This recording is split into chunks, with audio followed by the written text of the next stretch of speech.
Lucas Béchac, je suis un INAC 21 Ops de formation et donc j'ai été récemment diplômé, donc octobre dernier, et j'ai pu rejoindre l'aventure estuaire. Pour vous donner un peu le contexte, j'ai quand même un parcours avec pas mal d'aventures, on va dire, associatives. Et donc j'avais fait partie de la junior entreprise en vol junior études et ensuite j'avais repris l'association entrepreneuriale de l'ENAC, donc Fly Impulse. Et c'est là notamment où moi j'ai pu animer un premier week-end sur l'aviation durable, où on met en relation les étudiants et les entreprises. Et c'est là où j'ai rencontré Maxime Meyer. Donc c'était vraiment une première rencontre informelle. Et puis il me semble que j'ai fait un stage ensuite à Airbus Consulting. Et à la suite de mon stage, il y avait des opportunités qui s'ouvraient chez SUR. Et donc c'est comme ça qu'on est tous les deux retournés en contact et que j'ai rejoint l'aventure estuaire. Pour vous donner un petit panorama de ce qu'on fait à Estuaire, Estuaire, on est une boîte, donc on est un fournisseur de données pour l'aviation. Ce qu'on fait, c'est qu'on va traquer les vols un à un, avec notamment des données ADSB, et on va y attribuer donc des émissions CO2 associées à ces vols, mais également les émissions non CO2, ce qui est le sujet de ce webinaire. Donc on verra que le non CO2, on a notamment ce qu'on appelle les traînées de condensation, les contrails, mais on a aussi d'autres gaz qui font aussi partie de ces effets non CO2. Et donc l'idée, c'est que pendant ce webinaire, il va se découper en trois parties, avec une première partie où on va voir un peu toute la science et comprendre les effets non CO2. On verra ensuite euh, qu'est-ce qu'on peut mettre en place dès aujourd'hui. Et enfin, on aura un petit regard sur les prochaines années, les prochains mois d'ailleurs, parce qu'il y a beaucoup de travaux sur ces sujets, pour comment intégrer ces effets non CO2 au niveau de la régulation et au niveau d'un niveau plus opérationnel. Voilà. Je vais laisser Maxime se présenter. Et Maxime, comme on dit, the floor is yours. Très bien. Merci beaucoup, Lucas. Ravi en effet, de vous parler un petit peu de SQR. Donc, moi, je suis un des deux fondateurs d'SQR, anciennement ingénieur chez Airbus Hélicoptère en Allemagne. Donc, ça fait 2 ans et demi que je suis à bord de l'aventure et j'ai pu en effet rencontrer Lucas à un événement d'entrepreneuriat à l'ENAC. Et c'est la première fois là-bas que j'ai rencontré en fait un petit peu la puissance du réseau ENAC, on va dire, dans l'écosystème aérien français. Donc, je suis ravi de vous parler un petit peu de ce qu'on fait. Donc, je vais donc les effets de CO2 et je vais partager mon écran immédiatement. Entre chaque partie, on fera une petite pause, on ponctuera. Donc, on pourra prendre au fur et à mesure les questions du chat, s'il y en a.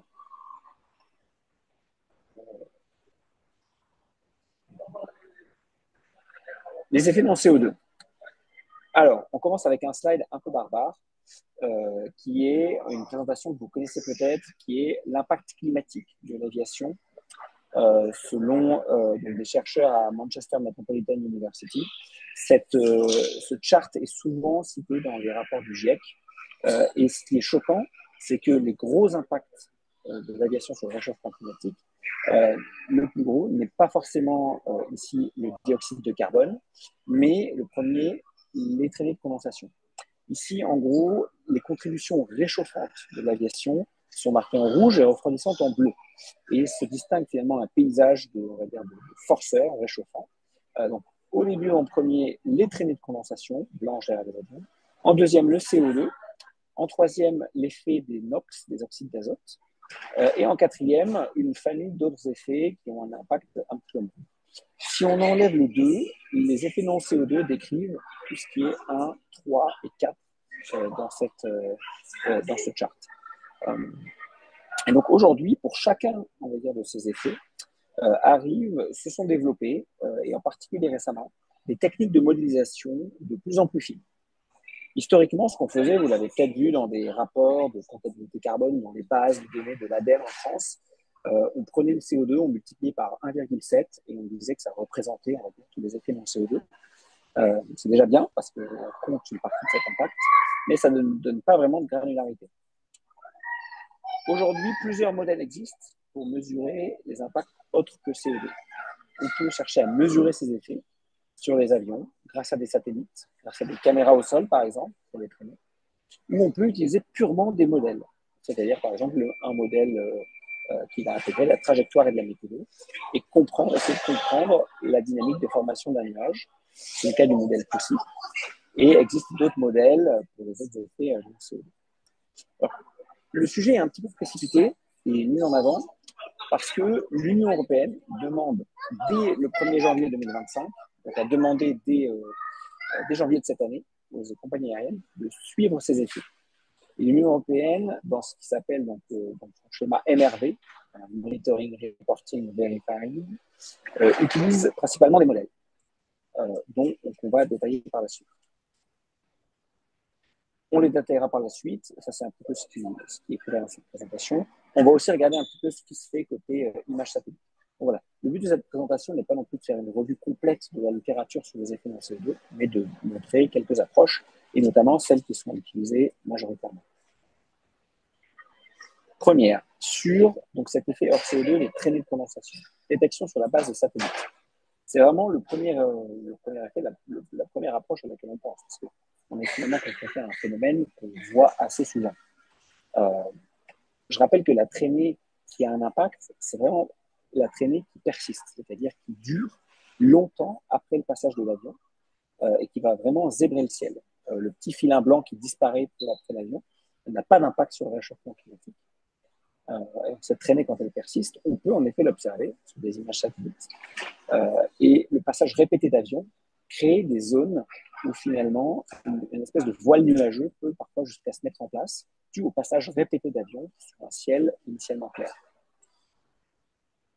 Ici, vous avez récemment à droite un des satellites qui a été mis en service en Europe, Meteosat 3e génération, MTG, qui remplace MSG, Meteosat 2e génération à gauche. Vous voyez que la résolution a été fortement améliorée et que du coup, on peut ici identifier sur le golfe de Gascogne des traînées de condensation et ensuite essayer de les allouer au vol précisément.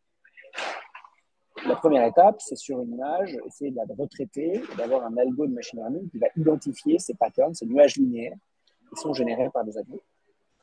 Et ensuite, ce qu'on fait, c'est que pour une trajectoire de vol, ici vous avez un vol Vueling, par exemple Barcelone-Prague, et ce qu'on va faire, c'est qu'on va advecter cette trajectoire, c'est-à-dire qu'on va faire évoluer cette trajectoire avec la masse d'air pour finalement prendre une photo, arrêter l'image à un instant T et comparer ça à l'image satellite qui aurait été prise au même moment. Et de cette manière-là, on peut être capable d'allouer à une traînée observée sur une image satellite, avec le vol qu'il a causé. Voilà un petit peu pour la première approche. Ces approches posent tout un tas de problèmes, notamment sur des espaces aériens congestionnés. Typiquement, si on fait ça au-dessus de l'Europe, par ciel clair, en plein été, on finit quand même avec en général 4-5 vols qui sont candidats susceptibles de générer une même traînée. Donc on parle vraiment ici, ce n'est pas une traînée d'un avion, on parle vraiment en général d'outbreaks, c'est-à-dire de poches de traînée sur certaines zones, dont les passages d'avions simultanés dans la zone sont finalement responsables, tous pour une partie. Si on continue le paysage de la modélisation, alors beaucoup d'acronymes un petit peu barbares. Ici, les ACCF donc, sont une autre approche développée par le DLR allemand. Ici, on parle bien d'un modèle. ACCF, ça veut dire Algorithmic Climate Change Function. Et c'est une fonction qui permet, ici en l'occurrence, de modéliser alors, tout un tas d'écrits sur le réchauffement climatique. Mais on a parlé des traînées juste avant. Parlons maintenant du coup des oxydes d'azote. C'est une combinaison de NO et NO2, donc labellisé NOx, qui sont des contributeurs en fait qui se forment dans les moteurs d'avion. En fait, on oxyde le diazote de l'air lorsqu'on a des températures de flamme et notamment dans des zones à très haute température. Ici, si je reprends le premier papier initial, on a donc l'effet réchauffant des NOx et on a des contributions réchauffantes en rouge et refroidissantes en bleu. Ces fonctions ACCF permettent en effet, avec une combinaison du coup linéaire de paramètres, ici la température, le flux solaire, le géopotentiel, donc quelque chose lié à l'altitude, permettent en fait par des simples combinaisons linéaires d'estimer l'effet réchauffant des NOx. Donc en fait, la première étape, c'est un avion vole, on modélise combien de NOx sort du moteur, et si on veut savoir de combien cette quantité de NOx réchauffe ou refroidit l'atmosphère, on va pouvoir utiliser ces formules.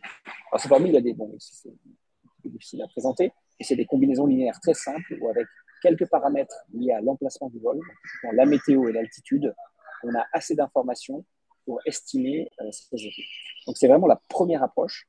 Il existe aussi des ACCF donc pour les traînées de condensation. Donc c'est si on veut commencer à faire la modélisation facile, on peut utiliser ces fonctions qui sont disponibles. On rebascule sur les traînées de condensation et avec là, ça arrêtera du coup un peu la première partie de la présentation sur la modélisation.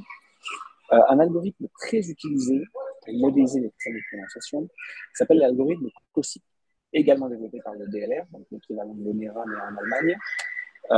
COSIP veut dire Control Cirrus Prediction Tool. Concrètement, on donne à COSIP en entrée une trajectoire et de la météo, avec quelques données sur le type d'avion et de moteur. On va traquer au début la température et l'humidité. S'il fait assez humide ici en bleu, ici c'est un vol par exemple Copenhague-Tenerife. Vous voyez qu'il y a une traînée de condensation se forme réchauffante sur la deuxième partie du parcours. Sur la deuxième partie du parcours, on a du coup une humidité qui est particulièrement élevée, notamment au-dessus de 1.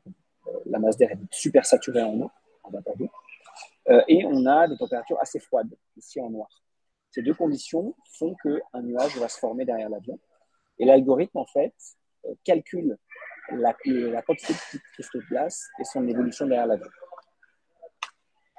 Du coup, avec les bonnes variables, COSIP a été notamment repris du DLR en Allemagne par une équipe à Imperial College à Londres et Breakthrough Energy, donc la fondation de Bill Gates, là, pour développer un package qui s'appelle PyContrails, un package Python, qui fait que cet algorithme est maintenant aussi encapsulé, on va dire, dans tout un tas d'inputs qui peuvent aller être récupérés, qui permettent à des sociétés comme la nôtre, en fait, de très vite analyser des millions de vols et de comprendre l'impact de l'optimisation. Un exemple. Tous les vols qui partent, parce qu'on parle d'un sujet qui est pour les compagnies aériennes, mais pas uniquement. D'autres partenaires peuvent être affectés. On prend par exemple tous les vols qui partent de l'aéroport de Genève sur un mois. Donc ici, on a des trajectoires qu'on a récupérées, donc de sources type Flight Radar, Flight Aware, et on est capable ensuite de classer par ordre décroissant l'impact des traînées de condensation sur les vols à destination. Donc, les vols au départ de Genève en décembre 2024 qui génèrent le plus de traînées de condensation, c'est les vols long courrier vers New York JFK et Washington. Donc, ici, on a le code OACI des aéroports. Ça, c'est vraiment l'application de ce modèle sur des trajectoires de vol sur un mois. Une autre sensibilité qui est importante, c'est l'heure de départ. Les traînées de condensation sont particulièrement réchauffantes la nuit. Et donc, comme elles peuvent persister entre de 1 à 12 heures pour les plus persistantes, ce sont en priorité les vols qui partent l'après-midi, en fin de soirée, qui génèrent ces vols, qui génèrent ces traînées réchauffantes. Ici, on a une petite exception, parce que les deux vols qui partent vers les États-Unis, donc de Delta et United respectivement, de Swiss et United, il me semble, sont des vols qui partent le matin à 10h20 et 10h40. Donc on a ces deux pics. Ces deux pics-là, entre 10 et 11 heures, ce sont en fait les vols vers les États-Unis. Voilà un petit peu pour le panorama. Donc deux effets dont on a parlé, les traînées de condensation, les oxydes d'azote et plusieurs approches de modélisation, des approches basées sur la trajectoire et la météo et des approches purement observationnelles, grâce à des images satellites. Je ne sais pas si avant de continuer, il y a des questions sur cette partie. Je vais reprendre la parole. Du coup, là, sur la première partie, on a fait vraiment un panorama, on va dire, scientifique pour tous ceux qui sont, en tout cas, du milieu des contrails. C'est quelque chose qui est assez familier. On verra dans la partie 2 et 3, notamment nous, ce qu'on fait à Estuaire, des parties beaucoup plus opérationnelles. Et donc, voilà, c'était un peu pour mettre tout le monde sur le même niveau de connaissance pour qu'on puisse aller sur des choses plus pratiques et plus opérationnelles. Et si vous avez des questions à ce stade de la présentation, n'hésitez pas, vous pouvez mettre un message et on peut y répondre maintenant. Sinon, on pourra enchaîner sur la deuxième partie. Vous pouvez aussi lever le doigt, il y a une petite main qui peut se lever en plus du chat, donc n'hésitez pas.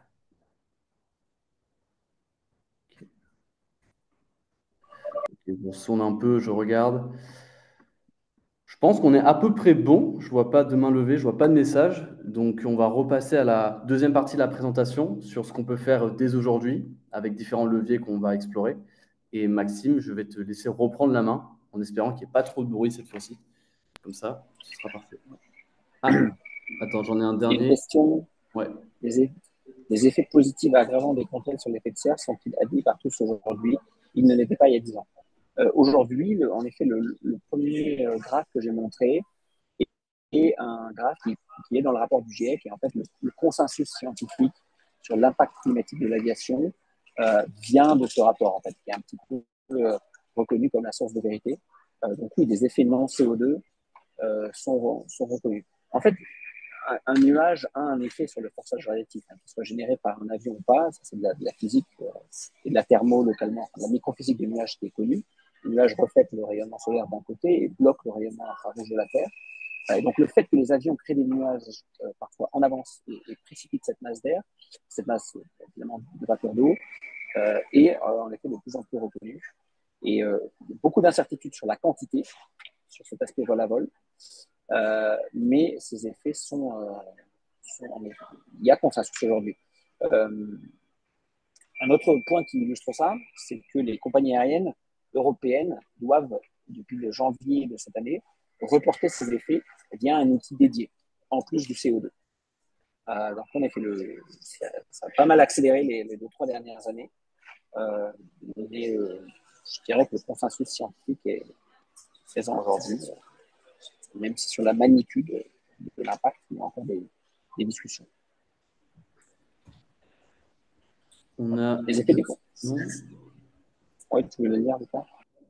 Ouais, donc on a une question Minnote 10, donc on va pas pouvoir savoir qui c'est, mais qui dit que les effets des contrails sur le CC, donc j'imagine climat, sont-ils plus importants que le CO2 émis par les avions?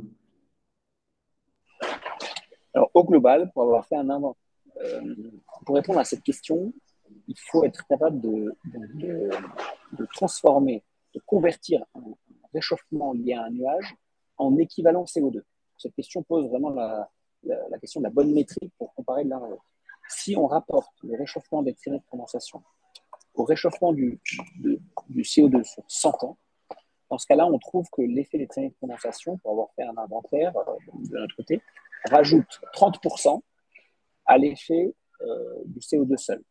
Donc on n'est pas sur effet, on parle des traînées de condensation, pas tous les effets hors CO2. Donc on n'est pas sur un effet qui est plus important que le CO2. Aujourd'hui, le consensus, c'est-à-dire on est sur une contribution significative, mais qui est quand même moindre que celle du CO2.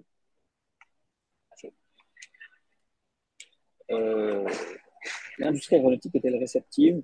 Bon, peut-être j'adresserai cette question dans la fin de la présentation parce qu'on va parler justement de stratégie d'atténuation. Et enfin, le rapport de David Lee, l'impact des contraintes a une forte incertitude. Est-ce que les modèles permettent de réduire cette incertitude? En effet, c'est le cas. Les modèles, en fait, c'est la diversité de modèles qui permet de réduire l'incertitude. Le modèle COSIP, par exemple, a été validé initialement sur des observations de caméras au sol. Il y a encore beaucoup d'incertitudes sur la durée de vie de la traînée et le vrai réchauffement associé. Et c'est là que les satellites prennent le relais. Donc en fait, on voit bien que l'approche multisource, c'est-à-dire du satellite, de la caméra au sol et du modèle, permet en effet de diminuer les incertitudes. Les incertitudes du papier David Lee proviennent de 3 autres papiers scientifiques et sont finalement les incertitudes résultantes de modèles climatiques globaux. L'approche utilisée par David Lee n'était pas une approche vol à vol, c'est une métastudie scientifique.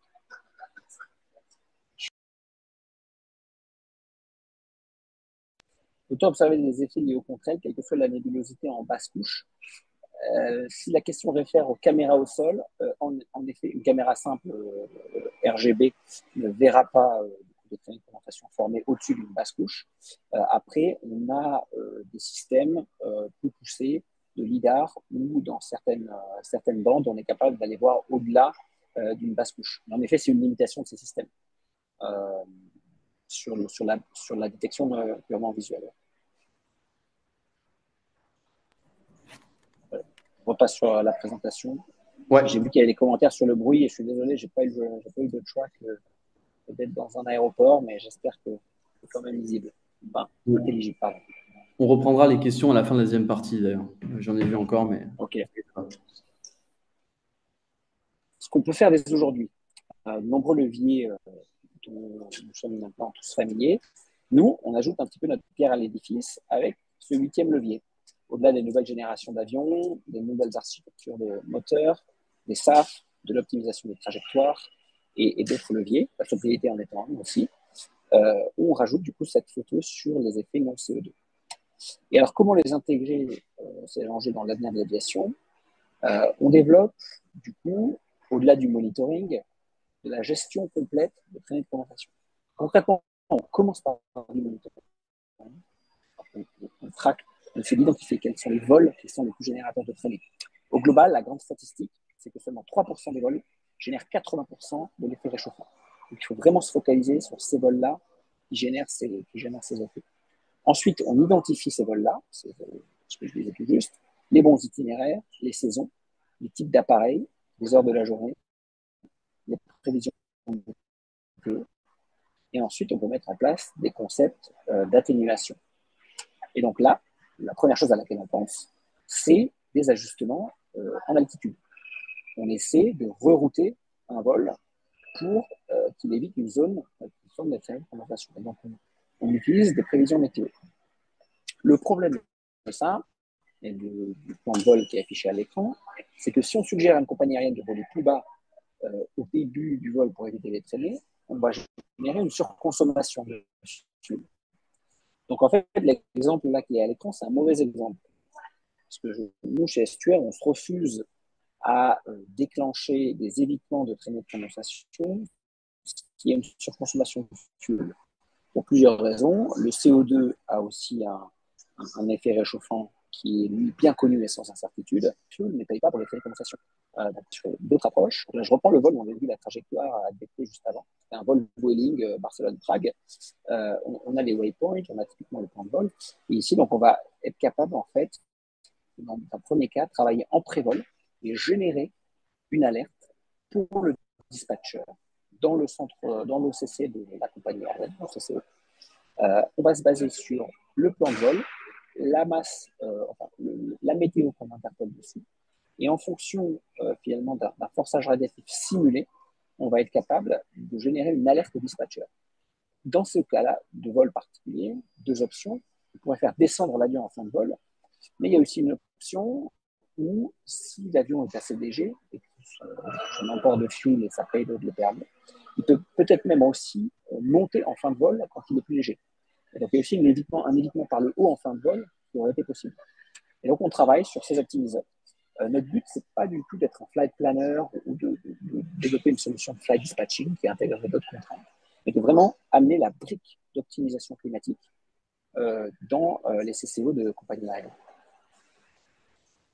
Un autre levier, c'est de travailler sur des carburants d'aviation durable qui ont un effet sur les traînées.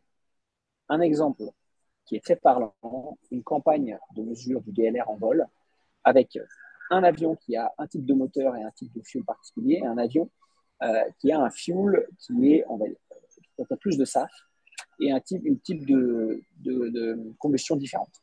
On voit que l'un génère des traînées et l'autre non. Donc toute l'idée, c'est de dire qu'on c'est d'être capable d'amener le bon fuel au même avion et de jouer sur les propriétés chimiques du fuel, avec le fuel qui reste évidemment dans la norme ASTM, pour pouvoir être déployé sur avion, dans une limite de 50% de ça, limite aussi de certification. Et dans ces cas-là, on a travaillé par exemple avec l'aéroport de Bordeaux. On a regardé tous les vols au départ de Bordeaux. On voyait les grandes masses vers Gatwick, Amsterdam, le vol KLM, Dublin, et aussi énormément de vols vers la Méditerranée. Avec Bordeaux, on a une grande base EasyJet et Volotea. Et on a caractérisé à nouveau, comme pour l'aéroport de Genève, cet effet jour-nuit avec les vols principaux générateurs de traînées. Donc on a 60 000 vols au départ de Bordeaux sur un an, et on a regardé l'effet des traînées. Et du coup, toute notre idée, c'est de dire, si on a peu de carburant d'aviation durable disponible, par exemple 2% cette année selon le mandat, 6% en 2030, est-ce qu'on ne pourrait pas les déployer en priorité l'après-midi sur les vols générateurs de traînées pour que les distribuer linéairement sur tous les vols? On travaille avec la même quantité de SAF, donc c'est le même surcoût pour les compagnies aériennes. Par contre, on a un déploiement qui est optimisé. ce qui pose des questions sur, dans le cadre de Bordeaux, où il n'y a pas de système d'hydrant, mais c'est vraiment des camions qui viennent d'avion, comment est-ce qu'on envoie le bon camion qui a le bon fuel au bon avion au bon moment. Et donc, c'est ce qu'on est en train de faire avec Bordeaux et un producteur de SAF donc, implémenté en région Nouvelle-Aquitaine, près de le bassin de Lac, près de Pau, qui s'appelle Élise Énergie. Donc, on travaille avec ces deux acteurs. Voilà, donc deux leviers sur la distribution, sur comment est-ce que les SAF, au-delà de leurs gains sur le CO2, peuvent générer des gains non CO2 sur les traînées, et cet autre levier sur l'optimisation en vol, avec cette précaution à avoir sur les surconsommations éventuelles qui sont à risque. Voilà pour les deux leviers. Et ça conclut un petit peu. Donc après la partie monitoring, on a du coup la partie réduction. Du coup, c'était la deuxième partie. Je ne sais pas s'il y a des discussions là-dessus, des questions. Merci Maxime. J'avais deux questions qui sont arrivées là, mais pour faire un petit récap, c'était vraiment, on va dire, une vue un peu scientifique sur les papiers qu'on a, les papiers en tout cas qui sont le plus utilisés, en tout cas dans l'industrie, que ce soit en France ou que ce soit à l'international d'ailleurs. Et ensuite, on a vu un cas pratique où en fait, on voit les différents leviers qu'on peut mettre en place. Et en fait, les contrails, on se rend compte que en termes d'infrastructure et de coût au changement, ça paraît être une solution qui est très pertinente au vu de l'impact que ça a sur le climat. C'est pour ça que nous, enfin, en tout cas, c'est notre mission à Estuaire, c'est vraiment d'agir et d'activer ce levier. Et enfin, on a vu, bon, nous, on travaille notamment avec des compagnies aériennes sur l'évitement opérationnel, donc notamment avec Vueling. Et on travaille également au niveau des aéroports et des fournisseurs de SAF sur comment on peut allouer de manière intelligente ces molécules de carburant qui ont aussi un effet sur les effets de traînée de condensation. Voilà pour faire un petit résumé. Bien sûr, on pourrait aller bien plus dans le détail, mais on pense que c'est plus pertinent en tout cas d'engager la discussion. Et là, je vois qu'il y a deux questions que tu peux déjà adresser, Maxime, d'ailleurs. Oui, alors il y en a une première de Grégory Lièvre. Je ne sais pas d'ailleurs si les participants peuvent mute, enfin on peut faire parler, mais je lis la question qui est liée au développement de moteurs OpenFan et aux réductions des effets de CO2 de ces nouveaux développements versus les réductions d'émissions CO2 qui sont proportionnelles à la consommation de carburant. Alors en effet, sur le CO2, on a cette proportionnalité, c'est-à-dire que 1 kg de jet fuel en moyenne sur le monde entier, parce qu'il y a des variations en effet, c'est 3,16 kg de CO2 en sortie de moteur. Vraiment de molécules de CO2 en sortie directe. Alors ça ne prend pas en compte le cycle de vie, tout ce qui est extraction du crude oil, raffinage et livraison. Mais c'est vraiment l'équation de combustion qui donne ça. Donc en effet, moins de fuel, moins de CO2. Sur les effets non CO2, les effets hors CO2, c'est un petit peu différent. Donc par exemple, on a des moteurs à développement plus récents qui font, par exemple, qui consomment beaucoup moins de carburant, mais par contre, qui vont faire plus d'oxyde d'azote, dont les températures de flamme vont être plus élevées. Et donc, alors, pas dans toutes les phases de vol, mais dans certains settings de poussée, vont avoir des pics d'oxyde d'azote émis.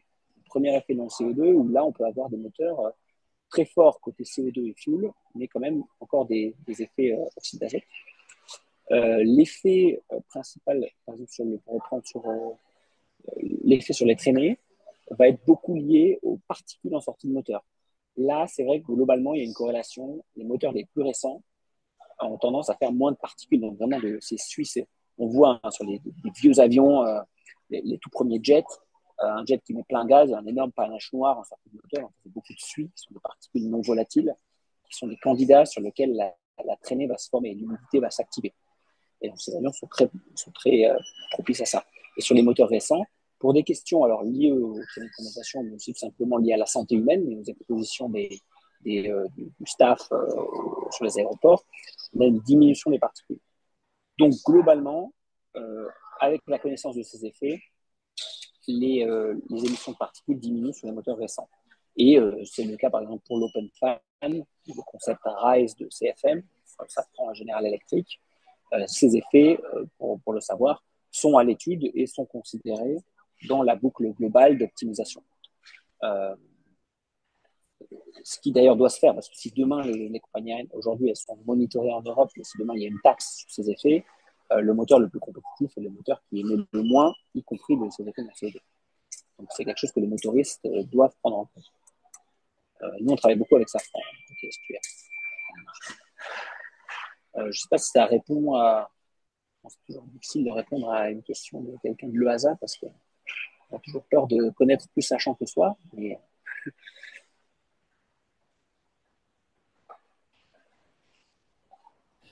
Voilà pour une question. Une autre question sur nos travaux avec des ANSP, des aspects opérationnels, des montées, puis paliers courts sont parfois non volés en réalité. On parle de yo-yo si ceux-ci sont répétés et peuvent venir perturber les process de gestion de flux en route. On a des discussions avec des ANSP, mais c'est vrai qu'on travaille moins avec ces acteurs, parce que c'est vrai qu'on travaille plus avec les compagnies aériennes. Mais il y a des projets à l'étude, comme par exemple un projet César qui s'appelle Siconia, ou des concepts d'opération, de par exemple un équivalent un petit peu de NOTAM climatique, où on viendrait fermer certains niveaux de vol pour des questions climatiques, sont à l'étude. Et toute la question est de savoir si l'espace aérien peut absorber la surcapacité à d'autres niveaux ou pas. En Europe, parfois c'est compliqué. Sur des zones un petit peu de free routing, ou par exemple sur l'Atlantique, le sud de l'Atlantique Nord, c'est des choses qui peuvent être intéressantes. Mais en effet, je peux souligner cette question parce que c'est un retour qu'on a des compagnies aériennes qui sont parfois sur des vols transatlantiques très longs, de se limiter à un changement de niveau de vol et de ne pas faire le yo-yo parce qu'il y a des vraies questions sur par exemple les tracks de l'Atlantique Nord. Si je demande un niveau pour éviter les contrails, est-ce que je peux retrouver mon niveau d'avant un peu plus loin ou est-ce que je serai bloqué jusqu'à mon arrivée aux États-Unis sur mon niveau là. Donc, on essaie de limiter, en effet, dans nos recommandations, d'intégrer ces contraintes opérationnelles. Mais SQR, nous, petites startups, on a quand même moins d'échanges avec des ANSP, même si on revoit chez la DSNA et à des chercheurs qui travaillent sur ce sujet activement dans leur pôle environnement.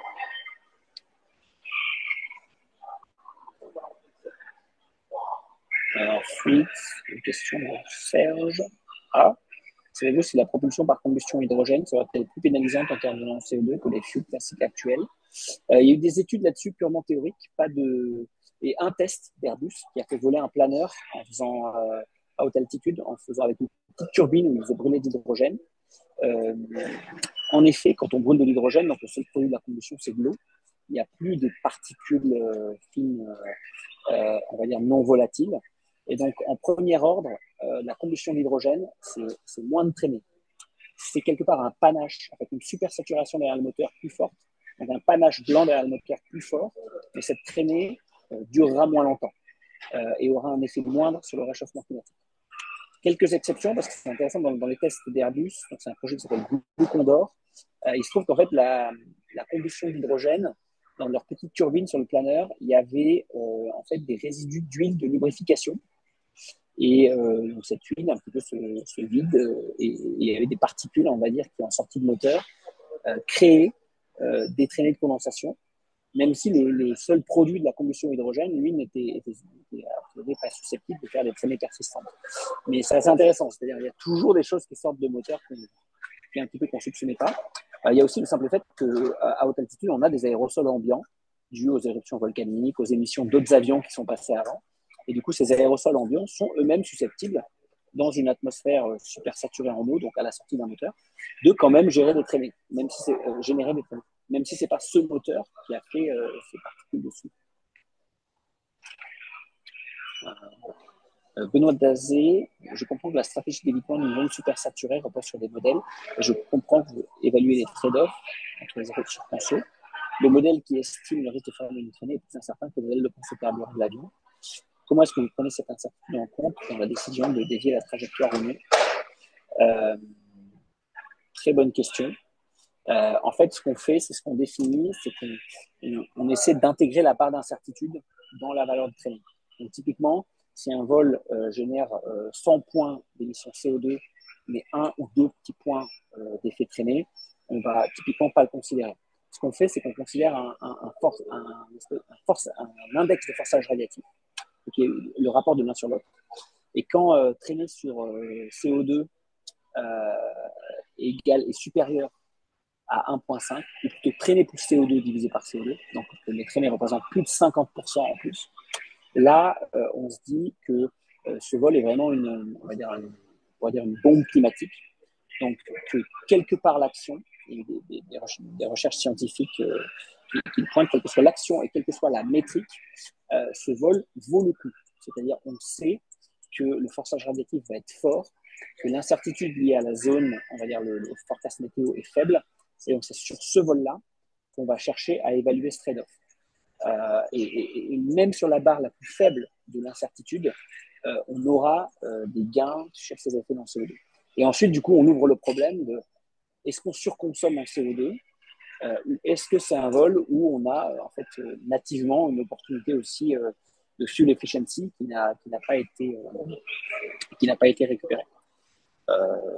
Mais en effet, donc de facto en fait, si on additionne toutes ces contraintes à l'échelle d'une compagnie aérienne, ça fait très peu de vols sur lesquels travailler, parce qu'on cherche des vols où les traînées sont très fortes, l'incertitude sur cette traînée est faible. Et on ne va pas générer de surconsommation. En additionnant tous ces critères, on est sur typiquement moins de 3% des vols pour une compagnie aérienne, par exemple, comme Vueling, 200 000 vols à l'année.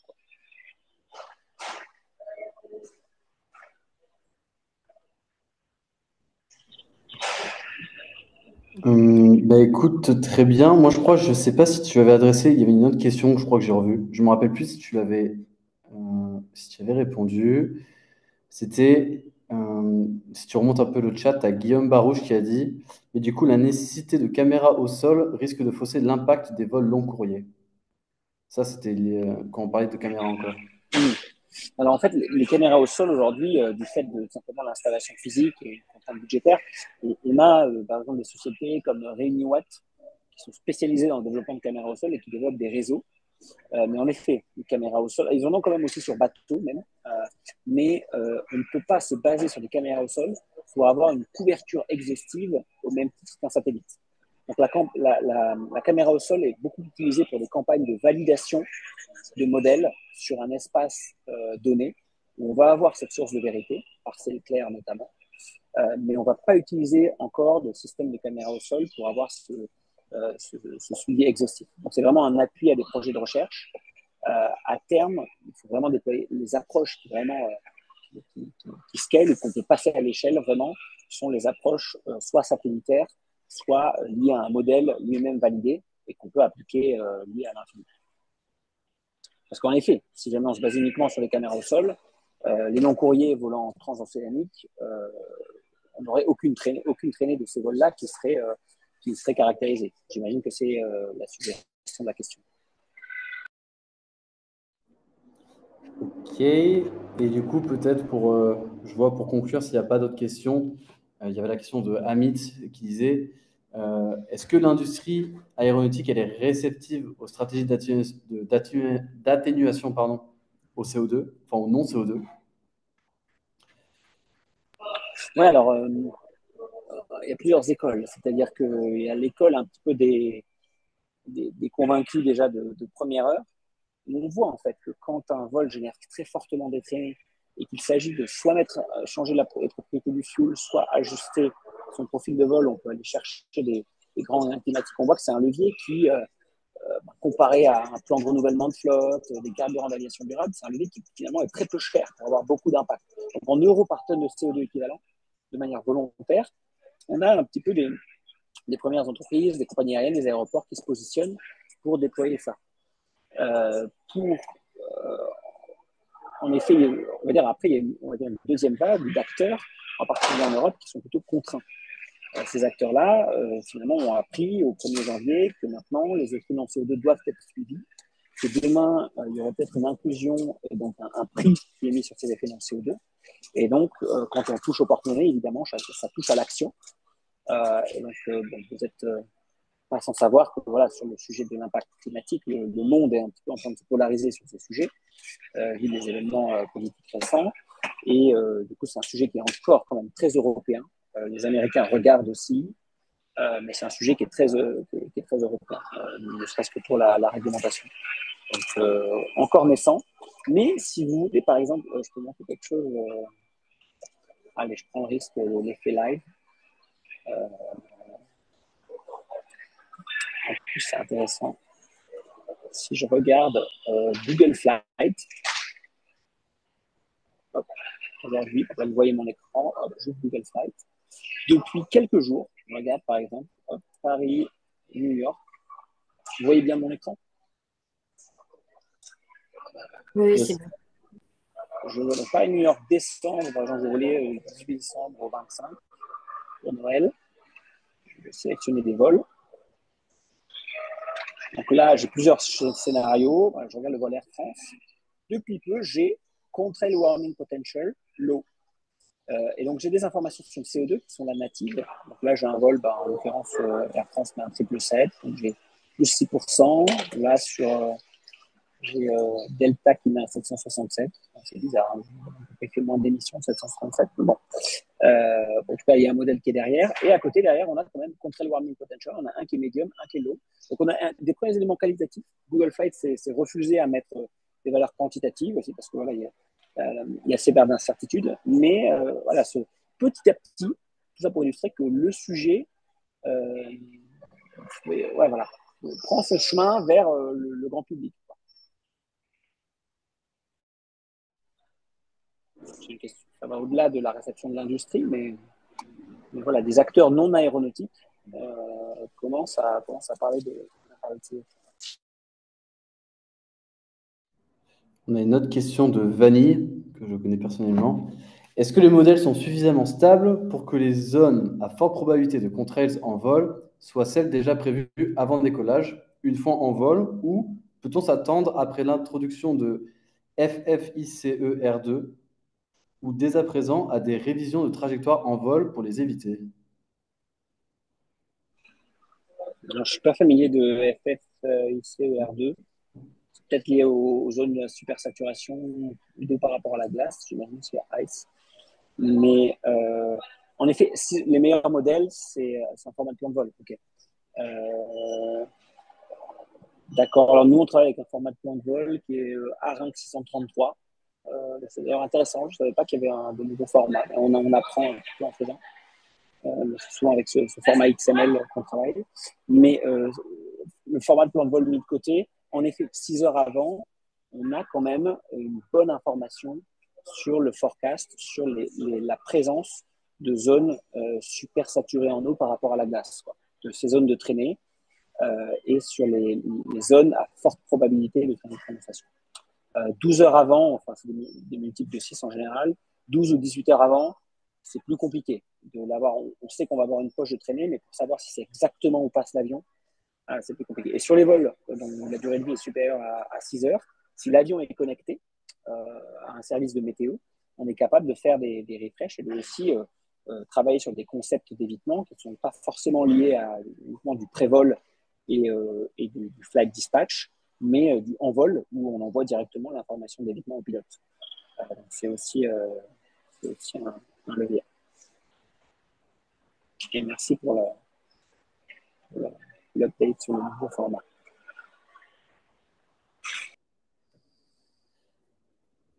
Ok, si vous avez d'autres questions, n'hésitez pas. Je pense que sinon, on va pouvoir tranquillement clôturer ce webinaire. Bien sûr, si vous avez des questions, n'hésitez pas. Si vous êtes ENAC Alumni, vous avez mon adresse mail alumni qui est, il me semble, encore active. Mais sinon, Bien vous sûr, avez elle est active à vie. active à vie. Donc voilà, vous avez possibilité de communiquer avec nous, LinkedIn, de manière impersonnelle pour ceux que je connais aussi de la salle. Je reconnais quelques visages. Et donc voilà, c'était très sympa. Beaucoup de questions. Merci à vous. Est-ce que, voilà, ok, ça commence à remercier. Mais écoute, Maxime, je pense que c'est le moment de remercier tout le monde. Merci Estelle aussi d'avoir organisé, on va dire, en back-end le webinaire et faire la promotion. Parce qu'on était nombreux aujourd'hui. Ça fait plaisir qu'on soit autant sur ce sujet. Oui, merci beaucoup. Et si vous travaillez avec des plans de vol pour une compagnie aérienne, un aéroport, et que voilà, sur ce sujet de traînée de condensation, vous voulez savoir, vous voulez qu'on partage des samples de données, c'est des choses qu'on fait beaucoup. On publie beaucoup de données open source, donc avec un scope particulier, type d'avion, vol au départ d'un endroit en particulier, ou avion d'une compagnie aérienne. N'hésitez pas à nous solliciter. C'est aussi dans notre mission de faire de l'éducation sur cet impact important. Merci beaucoup, c'est à mon tour de vous remercier. Merci Maxime et merci Lucas pour l'animation de ce webinaire. Et donc, on l'a enregistré. Bon, je ne sais pas si avec le son, pour le replay, ça va être peut-être un peu plus compliqué, mais en tout cas, merci de l'avoir animé et puis d'avoir répondu à toutes ces questions. J'encourage tout le monde à participer au webinaire suivant, évidemment, et à plein d'événements Enacalumi. On en propose au moins un par semaine, donc il y a du choix. Continuez à nous suivre et à cotiser, évidemment, hein, parce qu'on ne fait rien sans rien. Voilà, donc je vous souhaite une bonne soirée à tous et puis à très bientôt pour de nouvelles sessions.